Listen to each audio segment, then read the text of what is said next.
8:16 en el territorio continental ecuatoriano, buscando la verdad y abogando por la unidad nacional en pro de la paz y la seguridad en el Ecuador. Queremos dar la bienvenida a nuestros siguientes invitados en estudios en la revista de Opinión Democracia: el doctor André Benavides, académico y constitucionalista; el doctor Julio César Cueva, catedrático y penalista, nos acompaña también. Les invitamos a analizar temas vinculados con la consulta popular y el referéndum, 11 preguntas que el pueblo ecuatoriano debe pronunciarse el próximo domingo.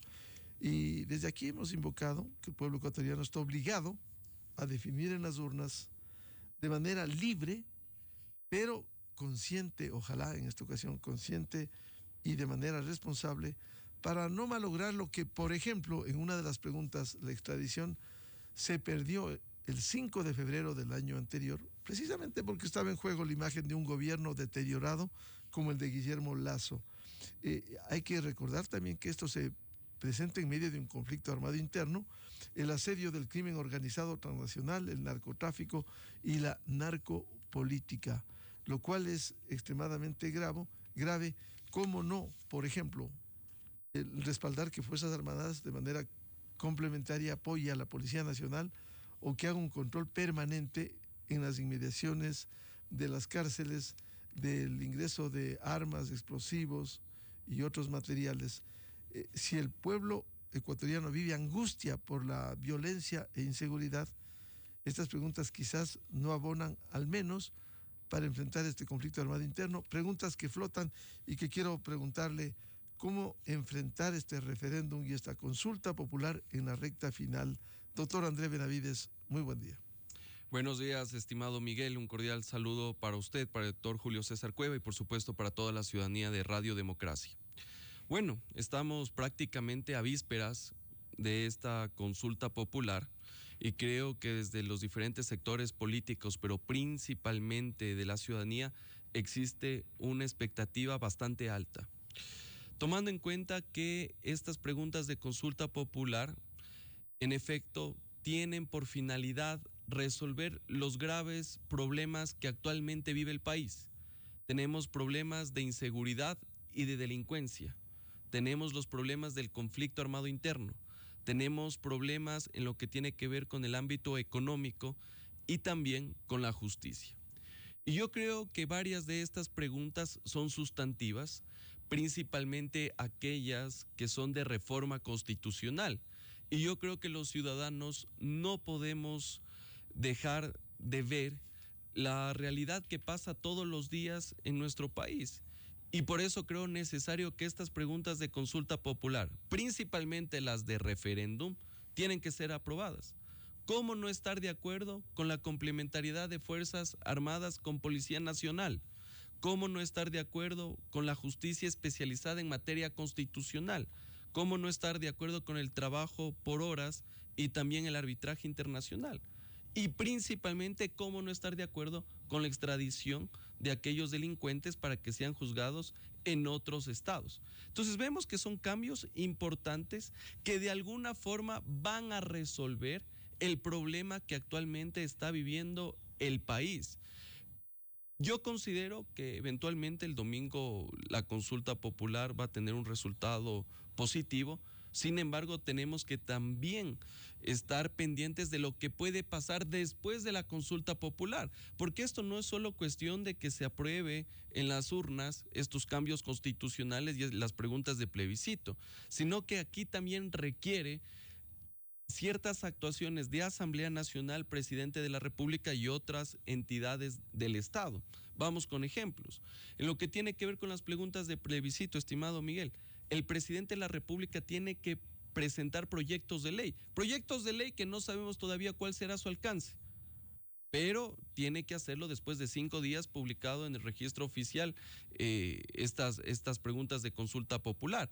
Y posterior a eso, la Asamblea Nacional tiene que tramitar. Y ahí tenemos un tema bastante importante. Ojo con esto, la Asamblea Nacional está obligada a aprobar las leyes que viabilicen las preguntas de plebiscito. Cuidado, la Asamblea Nacional termine negando y archivando estos proyectos de ley, porque de acuerdo a la Constitución el mandato popular es de cumplimiento obligatorio inmediato, que tú puedes modificar ciertas cosas de la ley, mejorar, afinar textos, de acuerdo, pero aquí tenemos un aspecto y un elemento interesante dentro del debate político, que el movimiento Revolución Ciudadana ya nos ha dicho, Partido Político Revolución Ciudadana ha dicho que ya es oposición al gobierno y seguramente los votos de ellos no estarán para aprobar estas leyes respecto del plebiscito. Entonces hay que tomar en cuenta aquello. Y de ahí también tenemos que pensar en otras actuaciones estatales. Por ejemplo, justicia especializada en materia constitucional. El Consejo de la Judicatura tiene que crear las unidades judiciales, llamar a un concurso de méritos y oposición para esas nuevas judicaturas. Eso también supone la erogación de recursos económicos. Entonces, la cuestión no es tan sencilla, no es solo de ganar la consulta popular, sino que también se tiene que tener voluntad política, recurso económico para poder ejecutar aquello. Caso contrario, estas preguntas de consulta popular van a ser un saludo a la bandera. Bien, saludamos al doctor Julio César Cueva, catedrático y penalista. Doctor Cueva, ¿cuál es su criterio respecto de estas preguntas de la consulta popular y el referéndum, a sabiendas de que si aquí vivimos un conflicto armado interno, si aquí vivimos angustias, esos crímenes como el ocurrido con el chofer en las últimas horas en un bus en Guayaquil, que realmente aterra, ¿cómo no respaldar preguntas como el que se necesita un trabajo complementario de Fuerzas Armadas, tanto de apoyo a la Policía Nacional cuanto en el control de armas y explosivos de ingreso a las cárceles? Doctor Cueva, buen día. Miguel, buenos días. Andrés, un gusto, buen día. Buen día a todos quienes nos ven y nos escuchan el día de hoy. Yo en lo personal estoy de acuerdo con todas las preguntas, debo decirlo frontalmente. Sin embargo, desde el punto de vista estrictamente, y como una forma de respaldar al gobierno de turno para que haga las cosas que tiene que hacer, pero desde el punto de vista objetivo y viendo a futuro, hay que decirle a la gente las cosas con claridad. Esto no va a resolver el problema de la inseguridad. Primero porque la participación de Fuerzas Armadas, por ejemplo, es excepcional. Tiene un tiempo de 6 meses prolongables a 1 mes. Es decir, que en 7 meses pues las Fuerzas Armadas van a tener que regresar a donde estaban. Y el problema del Ecuador no se va a resolver, en materia de seguridad, no se va a resolver en 7 meses. Tampoco es un problema solo de meter presa a la gente. Me preocupa el tema de las Fuerzas Armadas en cuanto a que seguimos subsidiando a la policía a través de la intervención de las Fuerzas Armadas, cuando lo correcto sería repotenciar a la policía. Lo he dicho muchas veces, eso es como que mi hijo esté mal en el colegio y yo en vez de hacerlo estudiar, estudio yo y hago los deberes yo. Pero quien tiene que dar los exámenes y quien se tiene que graduar es él, quien tiene que aprender es él. Está bien que yo lo ayude, pero eso es algo de vez en cuando. ¿Ok? Entonces hay que tener claro que esto debe de funcionar, y estoy de acuerdo con Andrés, esto puede ser una cosa inicial, pero lo que viene después tiene que venir con una planificación que entiéndase, ejemplo, las Fuerzas Armadas van a estar 7 meses en las calles, pero paralelo a eso vamos a capacitar, a repotenciar, a sanear, a armar, a equipar y a entrenar a la policía para que cuando pasen esos 7 meses la policía haga el trabajo que tiene que hacer y no se sienta, por así decirlo, la ausencia de las Fuerzas Armadas, porque esto no es permanente. Y si no, preguntémonos lo siguiente, Miguel. Cuando entran a las cárceles, ¿qué encuentran? Armas y drogas. ¿Por dónde llegaron las armas y las drogas? Por las fronteras. ¿Quién tiene que cuidar las fronteras? Los militares. ¿Dónde están los militares? Cuidando las cárceles. Entonces estamos haciendo las cosas al revés. En el tema de la justicia constitucional, la idea inicial era que todos los jueces lo hagan para que todos los jueces se vean obligados a aprender materia constitucional. El tema de la corrupción en materia de garantías jurisdiccionales no es falta de conocimiento, es exceso de impunidad. Y haciendo juzgados constitucionales no va usted a resolver el problema, lo que va a poner es la corrupción en pocas manos, pero el problema no lo va a resolver, ¿verdad? El problema de la justicia es mucho más grande y no lo va a resolver usted con una consulta, pero entiendo y repito, debe ser un sí a todos para darle al gobierno el respaldo que requiere para empezar a hacer otros cambios que se necesitan para poder hacer que esto funcione. En el tema de la extradición, la ventaja respecto de la petición anterior de consulta del señor Lazo es que ahora no hay una restricción de delitos. En el tema del señor Lazo se circunscribía a delitos de narcotráfico y otros, y en la actual pregunta no hay esa distinción. Y eso es bueno, porque implica pues que es para cualquier delito que sea una persona, un ecuatoriano solicitado en extradición. Y esa es una pregunta que tiene que ser aprobada abrumadoramente, por encima de cualquier otra. Es importantísimo contar esa herramienta y repito, que tampoco es que va a resolver el problema, pero sí va a ayudar en algo. En todo caso, creo que ante lo que estamos viviendo es importante que se sienta que la gente está respaldando lo que sea la lucha contra la inseguridad, a pesar de que, insisto, este es solo el comienzo.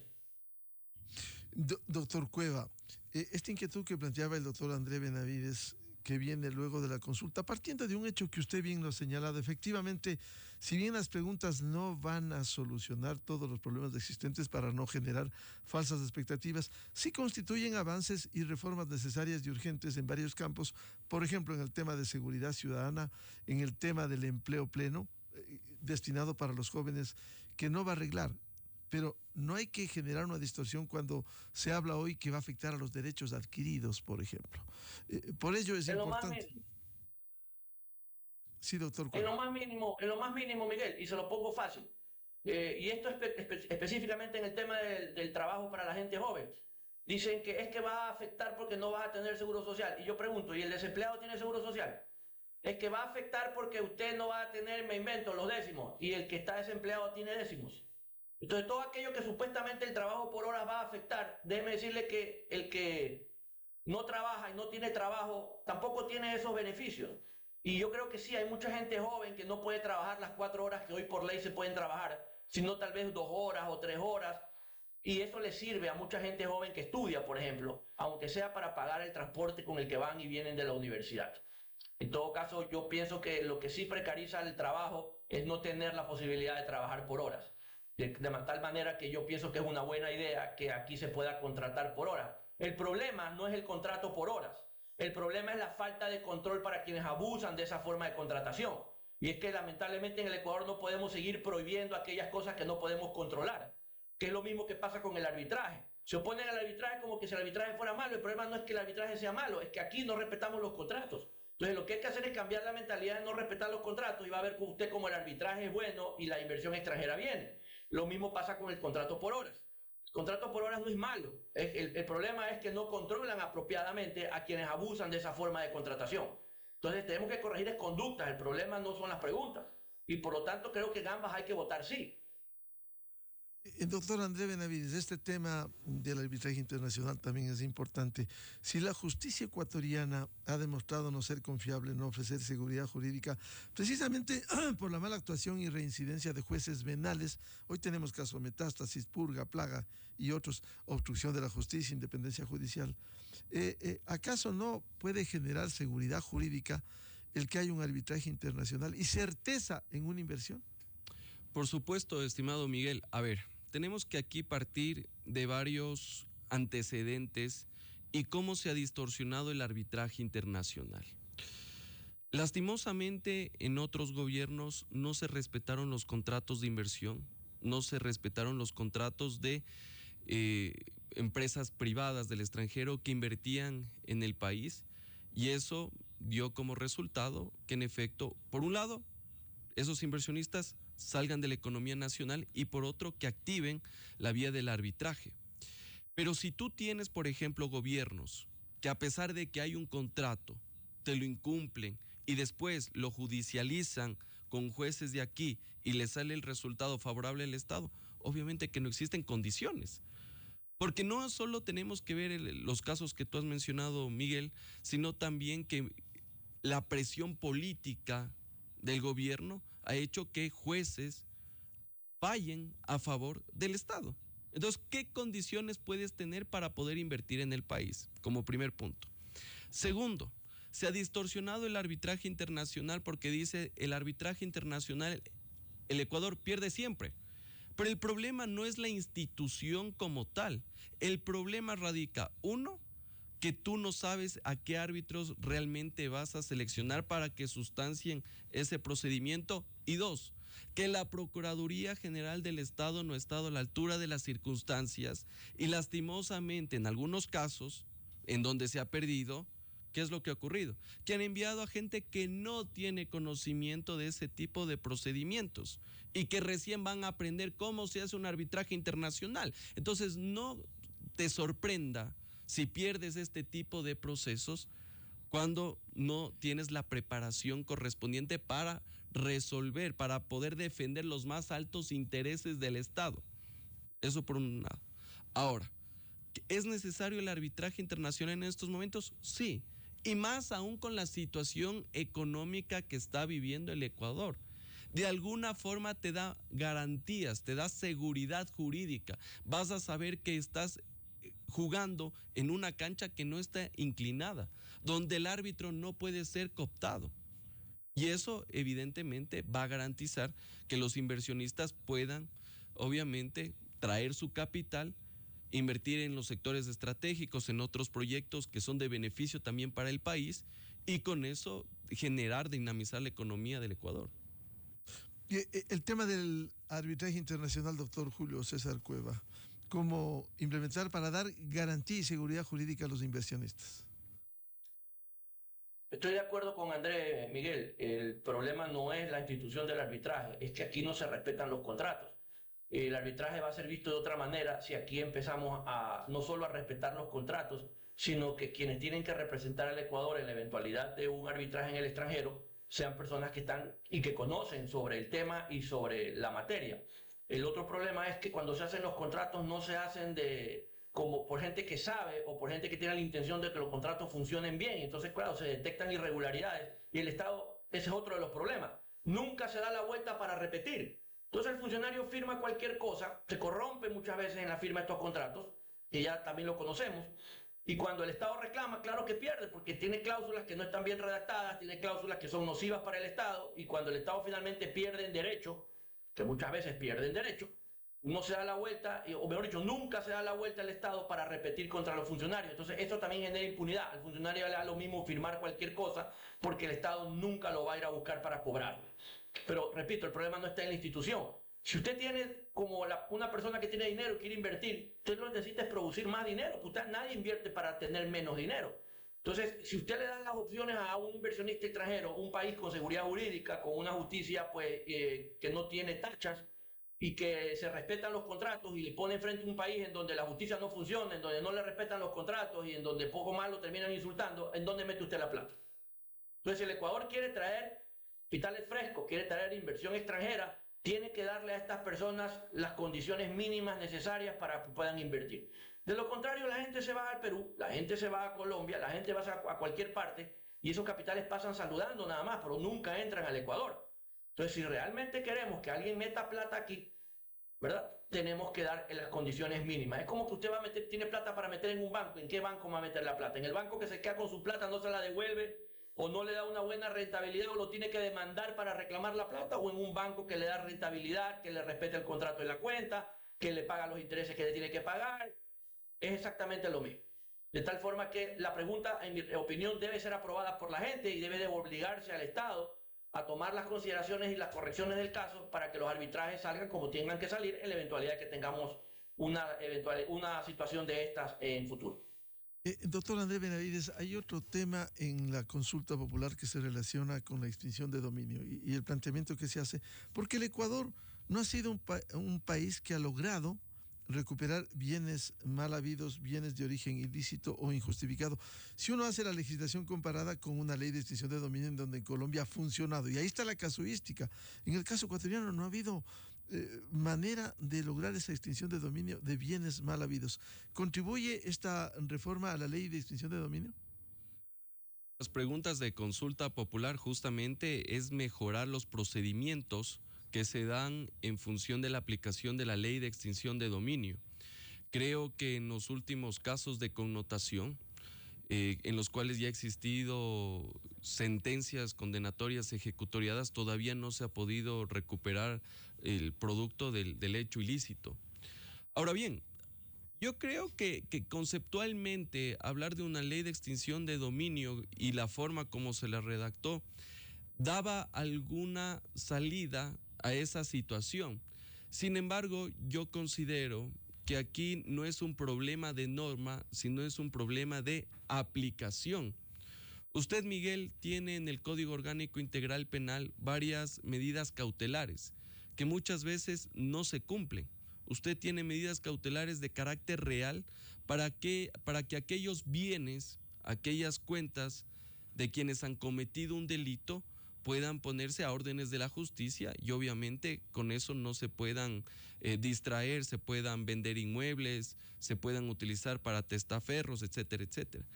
Pero muchas veces la falta de aplicación de lo que ya tenemos ha ocasionado esta situación. Lo segundo, nosotros tenemos como sanción penal en nuestro COIP el comiso penal. ¿Qué significa el comiso penal? Significa la pérdida del patrimonio respecto de estos bienes que han sido como efecto de estos actos de corrupción, de narcotráfico, etcétera, etcétera, pero muchas veces no se aplica esta pena. Y claramente lo que llama la atención en cierta forma es que si bien es cierto al personaje se lo mete preso, está con su sentencia condenatoria, está privado de su libertad, pero no se recupera esos dineros mal habidos. Entonces, claro, hemos visto casos en los cuales están 3, 5 años en la cárcel y después salen de ahí para seguir con su vida tranquilamente y con los dineros del Estado. Entonces, el problema aquí, estimado Miguel, yo considero que no solo es un tema de norma, sino de la aplicación de lo que hay vigente. Tranquilamente, estimado Miguel, con el comiso penal se puede recuperar lo robado. Y capaz ni siquiera necesitamos una ley de extinción de dominio. Pero si no tenemos voluntad de jueces y fiscales, si no tenemos voluntad, por ejemplo, de las entidades del gobierno central como es inmobiliaria, etcétera, etcétera, créeme que no va a ocurrir nada. Por más que se hagan leyes de extinción de dominio y a la final no se cumple el proceso, capaz ahí van a tener edificios, bienes inmuebles, carros embodegados. Y a la final del día eso no ha permitido recuperar las arcas fiscales, lo que ha sido distraído por parte de ciertos personajes. Doctor Benavides, es decir, ha habido ineficacia en este caso de la justicia. Citemos en casuística el caso Sobornos 2012-2016. Hubo condena por cohecho agravado, 8 años, 20 personajes entre políticos y empresarios. ¿Y qué se ha recuperado? Más allá de la devolución de ciertos empresarios que lo hicieron. Es que justamente es el problema, que ya cumplieron la sentencia, ya están privados de su libertad o incluso ya salieron, pero muchas veces, bueno, ya cumplió y lo demás, las reparaciones económicas que se tienen que hacer, la devolución de lo robado, eso no se hace seguimiento. ¿Y cuál es el efecto jurídico de esa persona? Sí, ya salió de la cárcel, pero ¿está habilitada para ejercer sus derechos civiles, sus derechos políticos? No. Y hay que seguir una serie de procedimientos para que a la persona se le declare la insolvencia, para que ya no pueda ejercer ningún tipo de obligación, ningún tipo de derecho de carácter civil ni patrimonial, derechos políticos. Porque eso es una medida que permite de alguna forma coaccionar y para que se cumpla en totalidad, en su integridad la sentencia. Pero ese es el problema que tenemos. Ahora, en lo que tiene que ver con la consulta popular, Miguel, bueno, la pregunta de plebiscito nos dice que se mejore el procedimiento de ley de extinción de dominio, pero no te dice cómo, ni cuándo, ni la forma como se va a hacer. Simplemente se dice que el presidente enviará un proyecto de ley y que la Asamblea lo tramitará en 60 días. Pero no sabemos cuál va a ser el real alcance. Y mal haríamos en decir qué podemos en este caso, observar o cuestionar de esta pregunta si a la final del día no tenemos el sentido de por dónde irían estas reformas. Y tenemos que estar pendiente del texto que finalmente sea presentado por el Ejecutivo. Este tema que le hemos planteado al doctor André Benavides, doctor Julio César Cueva, el tema de la extinción de dominio, cómo volverle eficaz a este mecanismo que plantea la pregunta incluso con cambios para que se pueda recuperar los bienes mal habidos. Miguel, la respuesta es muy sencilla. Hay que mejorar la ley. De hecho, en la última reforma que tiene pocos meses, en lugar de mejorarla, la empeoraron. Porque no por mucho madrugar amanece usted más temprano. Y esto es muy sencillo, porque la idea era reducirlo, por ejemplo, los plazos legales para hacerlo más ágil. Pero es que, al contrario, usted se la pone más difícil a la fiscalía si le reducen los plazos, porque incluso los plazos legales para investigar un delito a veces se quedan cortos frente a la cantidad de evidencia que hay que recuperar o al tiempo que toma obtener los elementos suficientes para poder llevar a alguien a juicio y condenarlo. Lo mismo ocurre con los bienes. Usted comprenderá que quien se ha hecho de bienes de origen ilícito no los tiene a su nombre, los tiene a nombre de terceros, que ya hoy por hoy no son ni siquiera familiares, sino empleados, de tal manera que se dificulta identificarlos. Tiene bienes en el extranjero, lo cual hace más complicado. Tiene una telaraña inmensa de compañías fachadas detrás de todos esos bienes. Entonces, si usted le reduce los plazos, no agiliza el tema, al contrario lo complica, porque el fiscal empieza a tener la imposibilidad de poder hacerlo con el tiempo que establece la ley, y finalmente esto termina en un momento determinado en el archivo, y ese es parte del problema con la última reforma. A esa ley también le hace falta un principio de retrospectividad, no de retroactividad, eso es otra cosa, eso no se puede. De retrospectividad, cuando crearon la ley, cuando hicieron la reforma, al dejar afuera el principio de retrospectividad, aunque a usted le parezca mentira, sanearon todos los bienes de origen ilícito hasta el momento de vigencia de la ley. Y todo lo que usted haga será solo hacia adelante, y los bienes hacia atrás, ¿qué va a hacer usted? ¿Verdad? Entonces, esta ley sí requiere de una reforma. Es una reforma que fue muy mala en la que hubo hace pocos meses. Pero el problema no está en las leyes. Estoy de acuerdo con Andrés. El problema está en que de qué le sirve a usted la mejor ley del mundo si usted no tiene gente eficiente para ejecutarla, si usted no tiene los recursos para ejecutarla, y sobre todo si usted no tiene, una vez ejecutada, ¿verdad?, los procedimientos para poder monetizar, como lo dice la ley, esos bienes, y esos carros se pudren y esas casas se destruyen en manos de inmobiliario, ¿verdad? Entonces, el problema también es que la aprobación de esta pregunta automáticamente nos lleva a un Congreso en donde no sabemos cómo van a salir las reformas. Normalmente no salen bien porque tienen un origen político y no tienen un origen técnico, y ese es un problema, porque creo que ciertas leyes, como reformar el COIP, como reformar la ley de extinción de dominio, deben ser consecuencia del análisis de expertos que planteen a la Asamblea ante proyectos de ley o de reforma que permitan hacer leyes técnicas, leyes que sean viables. Cuando las hacen asambleístas que están preocupados de otra cosa, pero que además no tienen título, pero que nunca en su vida han entendido de la materia, lo que usted tiene son esos monstruos que a veces ponen en vigencia y que complican la aplicación de las leyes. Hay otra pregunta que le pregunto al doctor André Benavides, que se relaciona a la pregunta 3 de la consulta popular, la H. ¿Está usted de acuerdo con que las personas privadas de la libertad cumplan la totalidad de su pena dentro del Centro de Rehabilitación Social en los delitos detallados en el anexo de la pregunta, reformando el COIP en el referido anexo? Y efectivamente allí, lo que decía el doctor Benavides, la Asamblea contará con el plazo máximo de 60 días para debatir y aprobar la reforma legal. Es importante en el anexo, si proyectamos los casos de los que se incluye, como financiamiento del terrorismo, reclutamiento de niños, etcétera, extorsión. ¿Cómo debiera implementarse esto? A ver, Miguel, estas reformas al libro tercero del Código Orgánico Integral Penal ya se hicieron en el año 2020 y 2021. Y en esa reforma justamente ya se establecieron algunos casos en los cuales el total de la pena sea cumplido en un centro de rehabilitación social. Porque una de las deficiencias que tenemos en nuestro COIP es que para aquellos delitos atroces, aquellos delitos más graves, existían estos denominados beneficios penitenciarios. Porque usted, cuando cumple una pena privativa de libertad, usted tiene 3 regímenes. Tiene un régimen cerrado, después tiene un régimen semiabierto y un régimen abierto.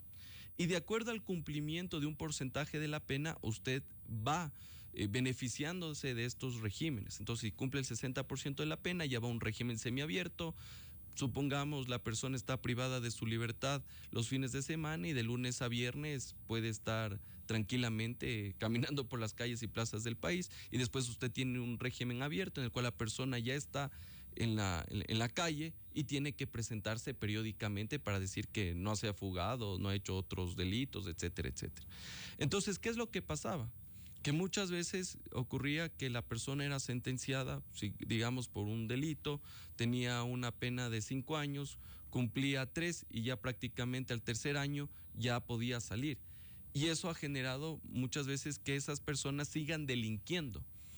Y lo que ha hecho el legislador fue, en aquellos casos que ya están actualmente establecidos en el libro tercero, no tengan estos regímenes abiertos ni semiabiertos, sino que la totalidad de la pena se cumple en el centro de rehabilitación social. Lo que nos dice la pregunta es complementar a lo que ya hay, que es principalmente de estos delitos que tienen relación principalmente con el conflicto armado interno. Entonces, aquellas personas que cometan estos delitos van a tener que cumplir la totalidad de la pena en el centro de rehabilitación social. Porque ahí no gozan de esos beneficios. Ahí ya no tienen esos beneficios del régimen abierto, semiabierto, en absoluto, sino que toda la pena se cumple en un centro de rehabilitación social. Y con eso, obviamente, que ya no tienen esa posibilidad de seguir delinquiendo una vez que salgan y que de alguna forma se cumple con una de las finalidades de la pena, que es la prevención. La prevención especial es que la persona no vuelva a reincidir. Y la prevención general es que la ciudadanía, aquellos que van a cometer un delito, lo piensen 2 veces porque saben cuál es el resultado. Y el resultado es estar privado de la libertad por todo el tiempo de la pena. Entonces, en cierta forma, ¿puede ayudar esta reforma legal al COIP? Sí, puede, en cierta medida, pero no soluciona el problema de raíz porque eso requiere de otro tipo de políticas que no son legislativas, sino política pública, como la formulación de un Plan Nacional de Política Criminal. Doctor Julio César Cueva, este tema que le hemos planteado al doctor Benavides sobre el cumplimiento de la totalidad de la pena dentro de un centro de rehabilitación. Miguel, esa disposición ya existe como consecuencia de un par de reformas previas al COIP. Lo que hace esta pregunta es ampliar el catálogo de delitos que serían aquellos por los cuales usted no podría beneficiarse de un régimen abierto o semiabierto, lo cual me parece que es correcto, porque son delitos sumamente graves. Estos no son delitos cualquiera, son delitos sumamente graves con penas también altas. Y además sirven de cierta manera para desincentivar probablemente el hecho de que, bueno, tengo el beneficio de salir con el 60%. Hay que entender la esencia del régimen abierto y semiabierto. Era permitirle poco a poco la reinserción a la sociedad de alguien que había alguien que había cometido un delito, ¿verdad? Pero claro, previo a poderlo reinsertar a la sociedad, se suponía que el sistema lo iba a rehabilitar. Pero aquí no hay rehabilitación. Entonces, si no hay rehabilitación, difícilmente va a funcionar el sistema. En estos delitos, yo pienso que no hay forma de rehabilitar. Y hay que tener claro eso. Y estoy de acuerdo, se necesita una política criminal que permita identificar todas estas cosas. Porque, por ejemplo, si usted mete preso a alguien que arrancha celulares, y usted lo interroga, le va a decir es que no tenía para comer. Y probablemente eso lo podamos entender. Es que necesitaba medicina para un hijo que si no se me muere. Y eso también lo podríamos entender, porque si yo tuviera que robar para salvar la vida de un hijo, probablemente es más que probable que lo vaya a hacer, cualquiera lo haría. Pero ese hombre es rehabilitable, porque si usted tiene un buen plan de rehabilitación, le da educación, le enseña a hacer manualidades, cosas por el estilo, a la final es cuando él salga, él va a poder trabajar y no va a necesitar robar. Pero el que, por ejemplo, es pedófilo, violador, ese no lo va a rehabilitar nunca, ese lo va a tener que usted controlar siempre. El que se gana $1 millón al mes traficando droga, ¿usted cree que se va a rehabilitar yendo a trabajar por $500 al mes afiliado al seguro en una empresa? Jamás. Y de esas personas estamos hablando cuando hablamos de este catálogo de delitos. De tal manera que yo estoy de acuerdo con que a delito completo, por así decirlo, la pena sea completa, ¿verdad? No debe haber un incentivo a alguien que comete este tipo de delitos, porque definitivamente pienso que no son personas rehabilitables, ¿verdad? Y tienen que cumplir su pena completa. Doctor Benavides, otra pregunta en el desarrollo de este referéndum y consulta popular se refiere el incremento de las penas de delitos que hoy vivimos en medio de un conflicto armado interno, terrorismo, financiamiento, producción, tráfico de sustancias sujetas a fiscalización. ¿Cuánto puede contribuir esto? A ver, Respecto de aquello, yo quiero ser bastante objetivo y técnico. El aumento de las penas no necesariamente va a resolver el tema de delincuencia organizada, los delitos relativos y anexos al conflicto armado interno. Porque si nosotros tendríamos un problema de penas, pongamos todos los delitos con sanciones superiores a los 50 años, para ver si es que eso se va a resolver. Y yo creo que el incremento de penas no necesariamente permite dar una respuesta a lo que estamos viviendo. Tomemos en cuenta que antes del COIP, las penas no podían llegar a más de 25 años, ahora llegan hasta 40. ¿Hemos solucionado? No hemos solucionado. Tampoco es que el delincuente va a revisar el COIP y va a decir, bueno, hoy voy a cometer delito de sicariato, ¿a cuánto está el sicariato? No es que va a revisar el COIP y dice, bueno, el homicidio está menos y mejor cometo homicidio. Así no funciona esto. Entonces, si bien es cierto, puede ser loable por parte del gobierno el aumento de las penas, podemos tener algunos tipos penales que son defectuosos y que sí valdría la pena aumentar la sanción, pero aquí lo que se requiere, estimado Miguel, no es populismo penal, porque muchos también confunden que esto con aumento de las penas llenamos las cárceles y con eso ya ha solucionado y se acabó. No, aquí lo que necesitamos, y ahí vuelvo a repetir el tema de política criminal, aquí necesitamos un plan nacional de política criminal que tenga 3 ejes fundamentales. El uno, que prevenga la comisión del delito. ¿Ya? Con eso usted tiene que adoptar medidas sociales, políticas sociales para que la persona se eduque, trabaje, tenga acceso a la salud y con eso no se cometan estos delitos. Obviamente que los resultados no son de un rato para el otro, sino que esto requiere incluso hasta décadas, pero políticamente no es rentable. Segundo objetivo, el tema de la política criminal en función de la administración de justicia. Que los jueces y fiscales en efecto investiguen el delito y lo sancionen y que los actos no queden en la impunidad. Con eso usted ya cumple con el segundo objetivo y tenemos el tercer objetivo. Si es que ya no funcionó la prevención y se tuvo que sancionar, tenemos que rehabilitar para que la persona cuando salga ya no vuelva a cometer esos delitos. Que las cárceles no sean prácticamente universidades del perfeccionamiento del delito, sino que la persona pueda ser reinsertada y resocializada. Y con eso usted evita justamente que se den este tipo de circunstancias. En ese contexto, si cumplimos con aquello, créame, Miguel, que el resultado va a ser más positivo que el incrementar las penas. Pero yo creo que, si bien es cierto, existe un esfuerzo del Ejecutivo, pero no deja de ser una propuesta de populismo penal. Doctor Julio César Cueva, perdón, el incremento de las penas para ciertos delitos que se señalan en la pregunta, ¿cómo ve usted? Miguel, incrementar las penas es como aumentar los impuestos. ¿Por qué mejor no le cobran los impuestos a los que no los pagan? Sería más eficiente. Aquí es lo mismo. ¿Por qué mejor no le hace cumplir las penas o le impone las penas a quienes delinquen? Porque el problema que usted tiene es casualmente que al delincuente le da lo mismo si la pena por un delito es 2 años o 20.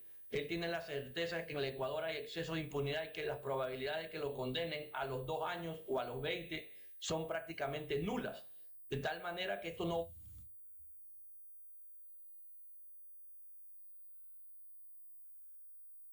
Este es un diálogo con el doctor Julio César Cueva, penalista y académico, sobre la pregunta del incremento de las penas del delito.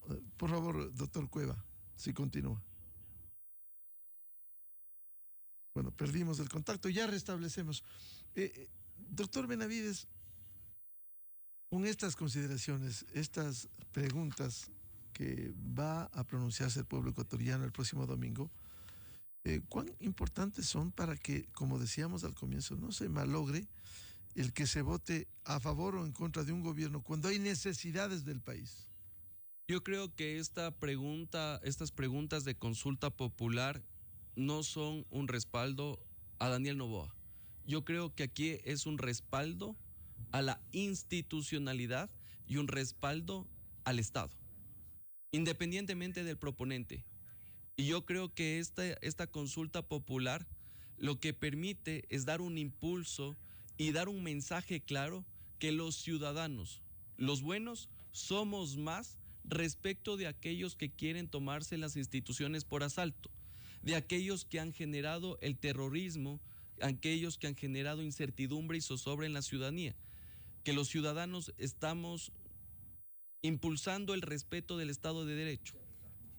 Si bien es cierto, las consultas populares han servido como un termómetro para medir la popularidad del proponente, yo creo que en el marco de este conflicto armado interno es un respaldo al Estado. Lastimosamente, cuando se preguntó en el 2023 sobre la extradición, se confundió el concepto respecto de la popularidad del primer mandatario. Ahora el primer mandatario goza de buena popularidad y seguramente esa pregunta va a ser aprobada. Pero yo creo que aquí los ciudadanos también tenemos un compromiso con el país y saber que a través del voto, de alguna forma sí podemos mejorar la situación grave e insostenible que estamos viviendo. Vuelvo con el doctor Julio César Cueva. El tema para que concluya el análisis de la pregunta sobre el incremento de las penas, por favor. Miguel, gracias. Decía yo que incrementar las penas es como aumentar los impuestos, ¿verdad? Más eficiente es cobrar los impuestos a quienes no los pagan. Aquí es lo mismo, más eficiente es imponerle las penas a quienes están acostumbrados a la impunidad. Al delincuente le da el día de hoy lo mismo que la pena sea 5 años o 20, porque es más que probable que no solo no lo procesen, sino que si lo procesan no lo condenen. Y por lo tanto el valor de la pena, por así decirlo, no sirve de nada. Aquí lo que se requiere, me hubiera gustado, es que se hable de, por ejemplo, juzgamiento en ausencia para ciertos delitos graves, imprescriptibilidad del ejercicio de las acciones penales para ciertos delitos graves, porque si usted se fija, los delitos para los cuales se pide incrementar las penas son delitos que producen mucho dinero. ¿Qué significa? Que por último usted se va a mandar a cambiar con su plata a otra parte y como el delito prescribe, una vez que ya prescriba usted regresa a seguir disfrutando los beneficios del delito. Si el delito además no puede ser juzgado en ausencia, usted puede estar tranquilo mientras no lo puedan extraditar, ¿verdad? De tal manera que para estos delitos, si fueran imprescriptibles y si además pudieran ser juzgados en ausencia, el Estado tendría la posibilidad de imponer una condena y esta gente pues no tendría la posibilidad de regresar porque si no prescribe la pena, nunca van a poder venir de nuevo al país. De tal manera que me hubiera gustado que se hablara más de eso que de incrementar las penas. En efecto, incrementar las penas es lo que se conoce como un populismo penal. La gente en las redes quiere ver preso al delincuente que comete un robo al celular, lo quiere 40 años preso.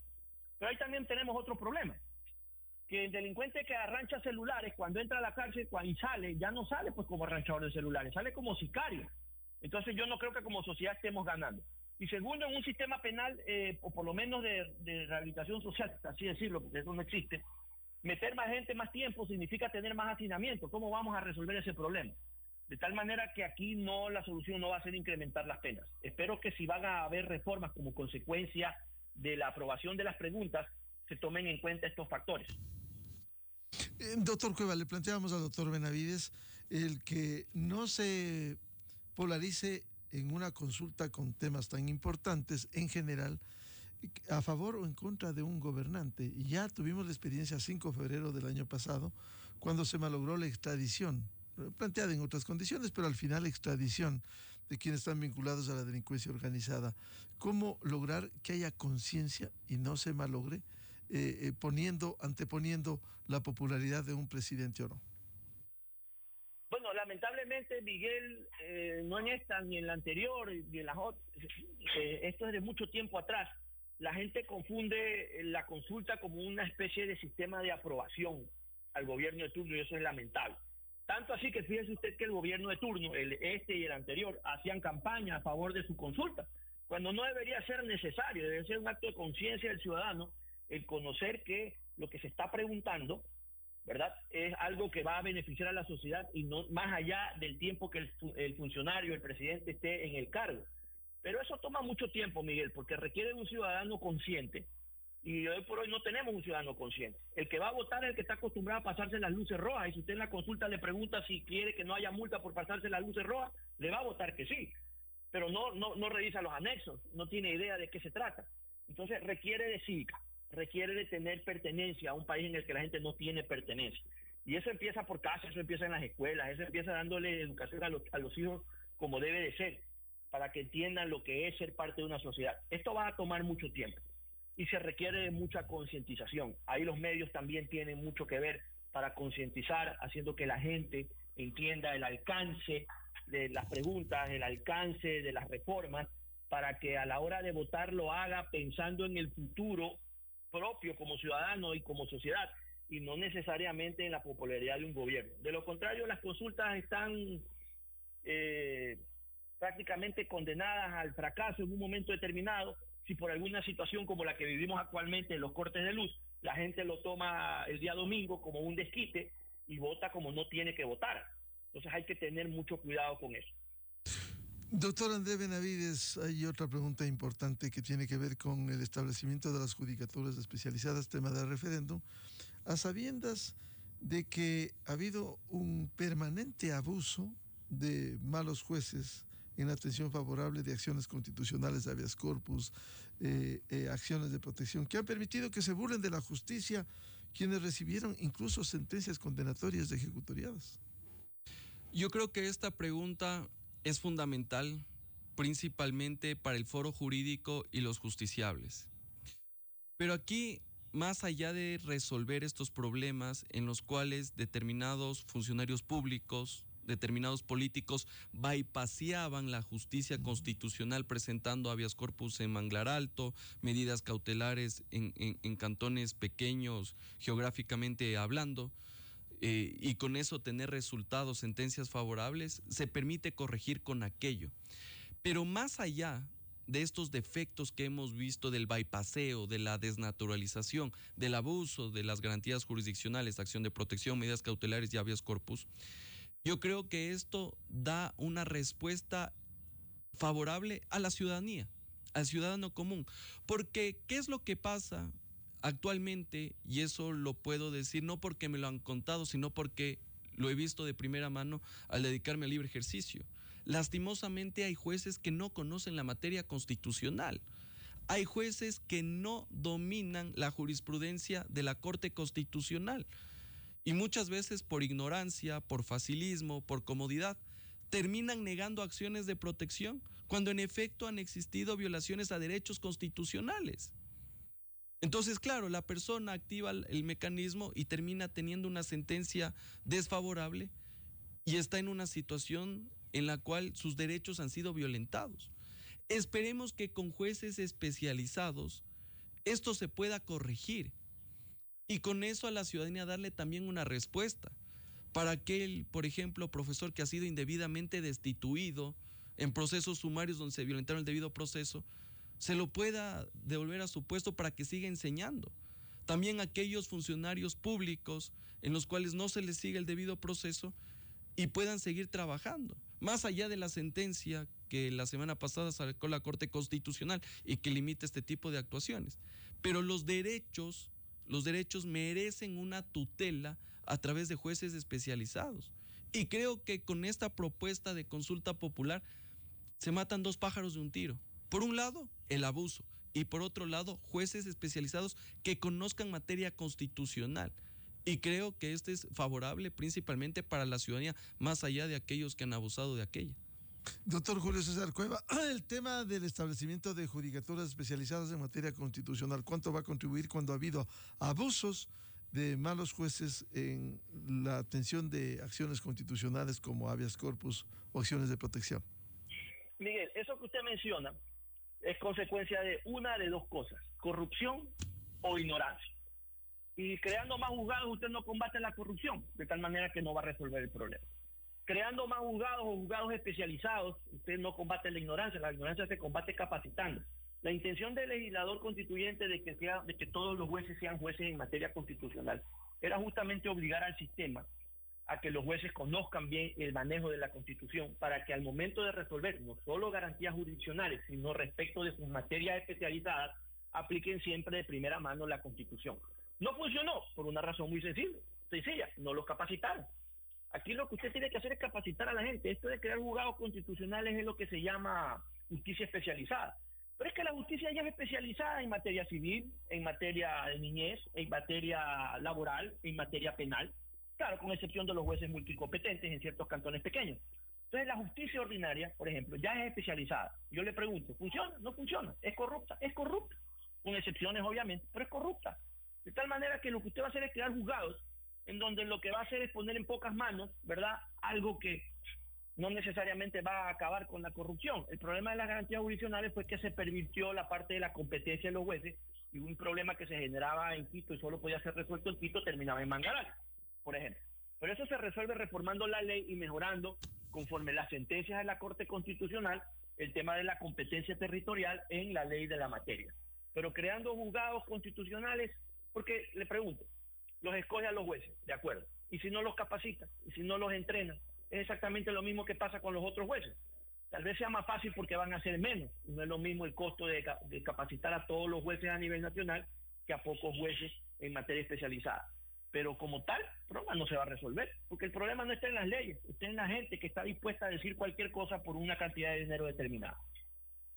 En definitiva, para concluir este debate muy ilustrativo, doctor André Benavides, ¿cómo votar este domingo para no malograr temas que, como se ha dicho aquí, no van a solucionar los problemas existentes, pero sí van a contribuir al menos en medio de este conflicto armado interno y el desempleo que vive el Ecuador? El día domingo, estimado Miguel, debemos los ecuatorianos votar con responsabilidad. 1. 2. No debemos polarizar esta consulta popular, ni tampoco decir todo sí o todo no. Si usted quiere votar por todas las preguntas de consulta popular, hágalo.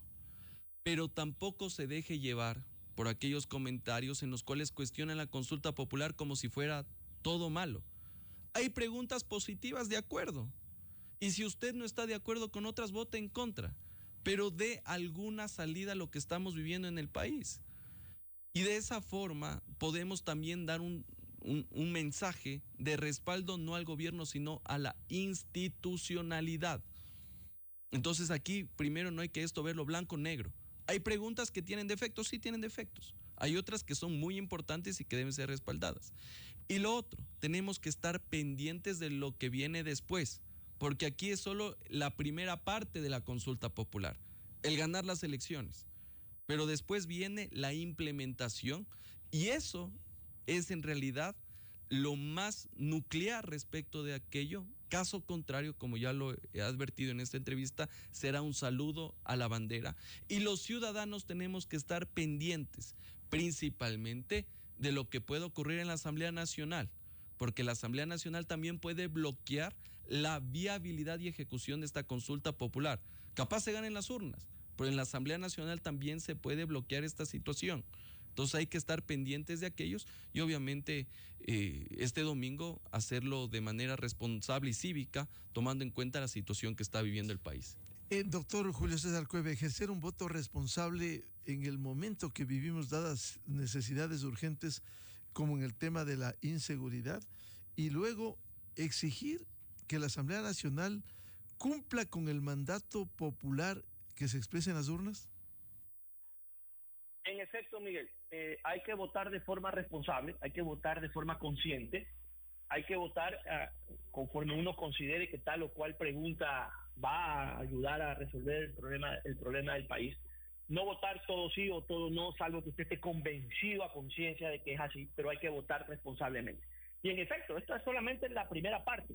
Y hay que hacer notar también lo siguiente, es muy importante cómo votemos ahora para lo que viene después. ¿En qué sentido? Que si la gente vota mayoritariamente por las reformas y la Asamblea no cumple a pretexto de castigar al gobierno y cosas por el estilo, el ciudadano va a tener entonces la forma de poder hacer notar su malestar y su falta y la falta de cumplimiento de lo que la gente ordenó en las urnas pronto, en las próximas elecciones legislativas. De tal manera que la forma en que el Congreso se comporte respecto de lo que el pueblo mande a hacerle a la Asamblea como consecuencia de la consulta va a ser muy importante también para nosotros como ciudadanos, para tener claro a quién respaldar y a quién no en las próximas legislativas, tomando también en cuenta lo que sabemos ahora de purga, de metástasis, etcétera, etcétera. Y de aquellos que simplemente porque a su conveniencia política no les resultó como ellos querían, ahora son oposición por ser oposición, sin siquiera saber de qué van a ser oposición.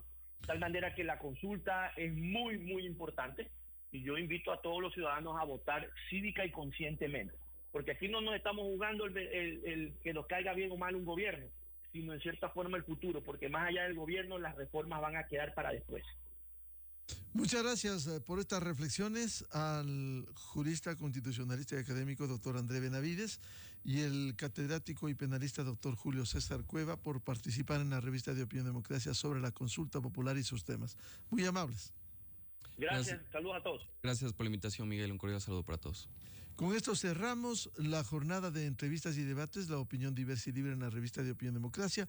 Les recomendamos, ya viene en Exa FM, el show de la papaya. Y a los miles de seguidores de la revista de Opinión Democracia, muy amables, les deseamos un feliz miércoles a todos. Muy buen día. La revista de Opinión Democracia, buscando la verdad en todas partes.